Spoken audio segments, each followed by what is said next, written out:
घर आहे रमाबाई आंबेडकरांचं.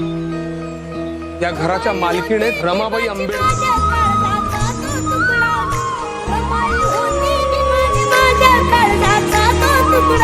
किती शोभून